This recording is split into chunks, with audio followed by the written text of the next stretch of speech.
What's up guys, welcome to my channel, welcome to my second project. Don't forget to go watch the first one, my Yamaha Wave Runner Revival that I decided to keep for myself. I'm about to receive my second project. It came from 300 kilometers away and it's supposed to be here anytime soon. So as soon as it gets here, you'll know it. It's a big project and it has something special with it.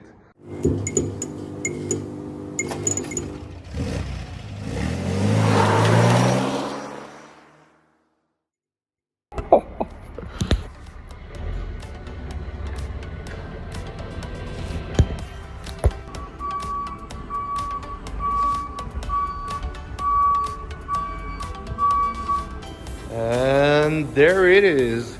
It's a 2007 Jeep Wrangler Unlimited Sarah Edition Trail Rated 4-door with the automatic transmission, and it has 125,000 kilometers. So that's like has to be like 70 miles, 70,000 miles. The interior is nice. There's the speakers and all that on top.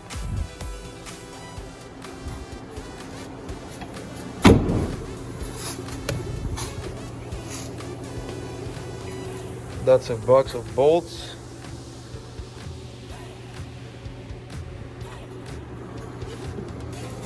It is really nice, but there is always a problem, and the problem on this one is a big problem. There is no engine. That's the biggest challenge of my life. No engine. I'm not the one who took it apart, so I bought it like that, exactly like that. But the guy, he gave me actually the old engine. So this is the original one, and he gave me a new one with it. Only thing that bugged me out a bit is that they're not the same. I know the engine itself, it's the same, but like the pulley housing and all that, that's different from this one to this one. Like the belt tensioner is on the right, then on this one is on the left.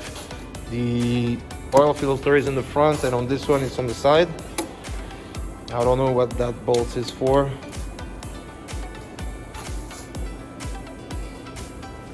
Anyways, so my plan is to put it on the chain block soon and start to move parts from the old one to the new one to make it possible. Then over here I have the parts that came with it. That's the intake manifold. There's the alternator. There's the intake, the plastic, AC compressor, power steering pump. There's a starter there with a cut wire, so that drives me crazy a bit. But doesn't mean the one on the truck is cut, but I don't know. If this one is cut, that's weird. I've never seen somebody replacing a starter by cutting the wires. That's an original Chrysler. So yeah, that's it for now. I have to put the old one on the chain block and we'll start working on it.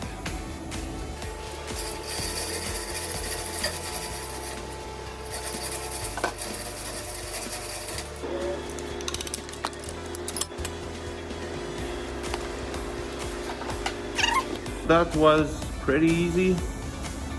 Only 4 bolts. 1, 2, 3, and 4.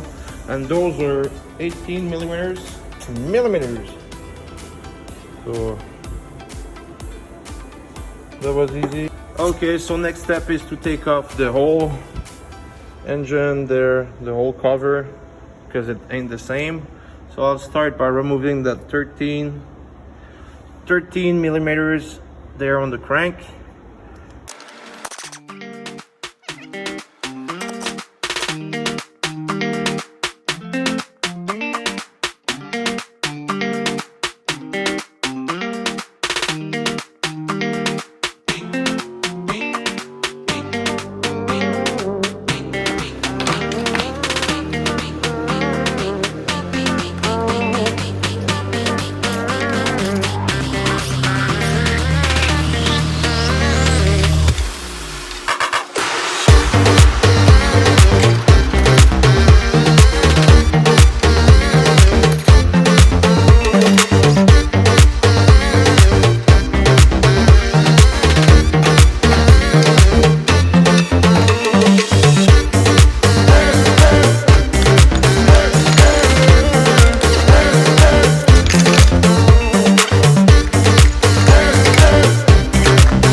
So I'm about to swap the manifolds. I just cleaned that up. Turns out really nice. It was really dirty though. So it's done on both sides. That was really easy. 6 bolts on each side. It's 12 millimeters, so that's it. I didn't change the gasket because it's really nice. If it makes noise, I'll fix it after that, no problem. So it's time to take off the intake.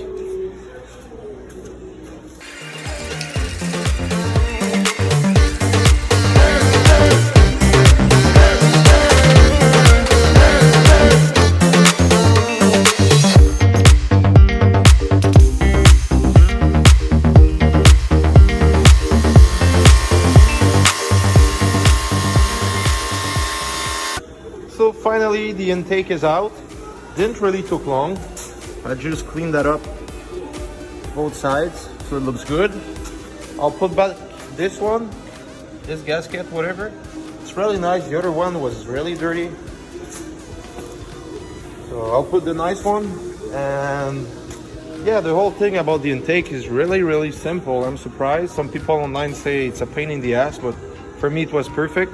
I ended up disconnecting the plugs for the injectors, all the injectors together, and took off the plugs, the connectors, so that was easy. Couple bolts all around, then you pop that out, and then this is the other one, but you get here. I took it all out with the fuel rail on it. So some people say you can do it, but it's really, there's no big deal. I saw some people taking those off, then taking the rail off, then taking the injectors off. I don't get why, I don't know why, but you don't need to. So, and then you have 10 millimeters bolts all around in the, like there. I think you have 8. And after that, you're pretty much ready to go. Really not difficult, took me 10 minutes, not even 10 minutes. So yeah, I'm ready to install the gasket back on. Then I'll wait to put the intake back on because some people say it's easier to put an engine in it without the intake. So yeah, next step is to remove all those things. I have to take out the pulley, and what else? The tensioner on the other one, I had to take it out.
Next step is to put the gasket on it, put the good housing there, and we'll be ready to get in here.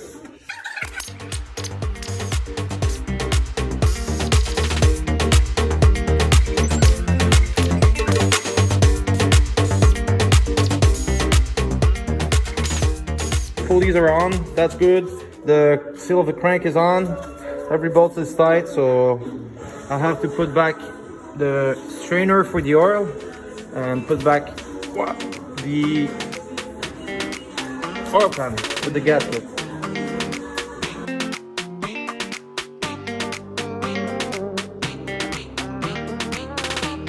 Ready to put the oil pan on. I just want to show you a little trick, guys. I always find myself some studs that is the same thread as the block, so that way I can just put my oil pan on and screw little nuts just to say, just like that, just to say, hold the pan. I have 3 like that. Then I put the whole pan with the bolts, and then I take off the whole stud, and it's to make sure the pan is in the right place.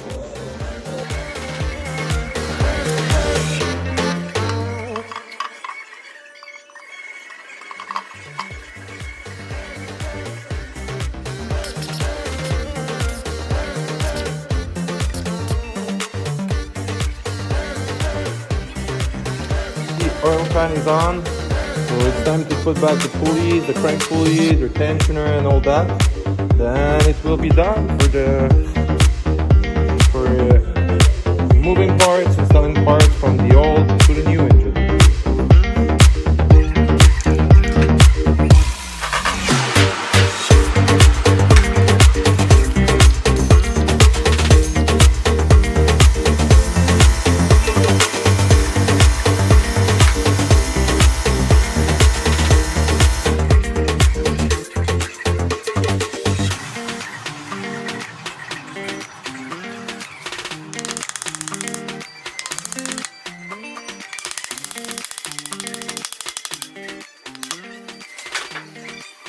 So that's it for the first episode. The pulleys are on, the crankshaft pulley is on, missing the oil filter. I put the tensioner back on. I finally found out that for the plates that was there with the oil filter, you only have to take off that plug. So I took off all the housing with the filter on it. Then I put the plug that was on the other one and just screw that in. So that went perfect, really easy. I won't put the intake in now. I'll wait till it's inside the truck. It will be easier for me to put the bolts behind the transmission. So that's it for the first episode. Thank you guys for watching. I know the episode was kind of boring. It was the first one, so it is what it is. I had to put parts and all that. That's kind of boring. But episode number 2 will be installing it in the truck. So can't wait. Have a good one and see you at episode number 2.